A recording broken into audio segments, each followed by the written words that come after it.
Goeiedag, Vanessa Foster van die Bybel in 1 jaar saam met julle. Vandag lees ons saam uit Numeri hoofstuk 32.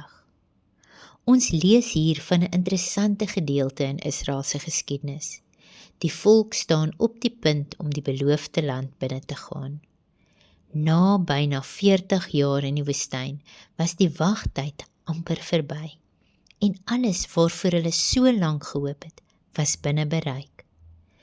Dan gebeur daar iets onverwags.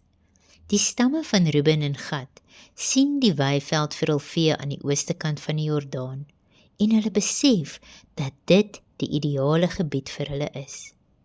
Hulle vra daarom vir Moses of hulle nie eerder daar kan bly nie, sonder om die Jordaan oor te steek. Nou, op die oog af, klink dit na 'n billike versoek. Hulle het nie opstandig voorgekom nie, en hulle het ook nie gesê hulle wil God verlaat nie. Maar ons sien dat Moses dan 'n standpunt inneem. Ons sou vra, waarom? Sien, omrede hy verder kyk as net die grond. Hy sien die moontlike uitwerking wat hierdie besluit op die res van Israel kan hê.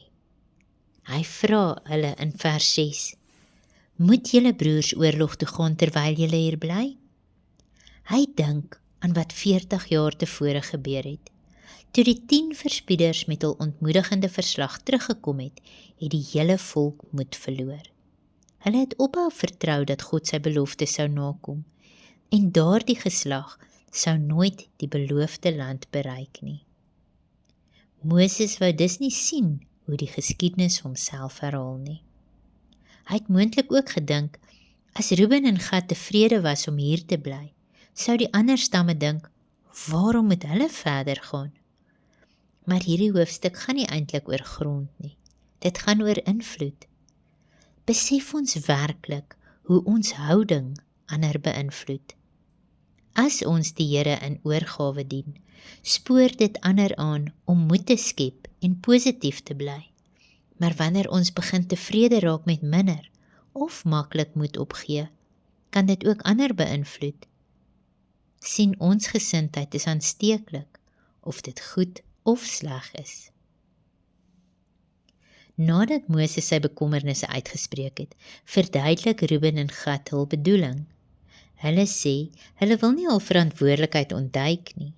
Hulle gesinne en die vee sal agterbly, maar die manne wat kan veg, sal saam met die ander stamme die Jordaan oorsteek en veg totdat elke stam sy erfdeel ontvang het. Hulle vra nie vir 'n maklike uitweg nie. Hulle stem in om hul deel te doen en dit verander die situasie. Moses aanvaar dan hul voorstel, maar hy voeg 'n belangrike waarskuwing by. Hy sê in vers 23, maar as julle dit nie doen nie, sal julle teen die Here sondig, en wees dan seker dat julle sonde julle sal uitvind. Nou dit klink ernstig. Hy probeer hulle nie bang maak nie. Hy herinner hulle eenvoudig daaraan dat God beloftes ernstig opneem.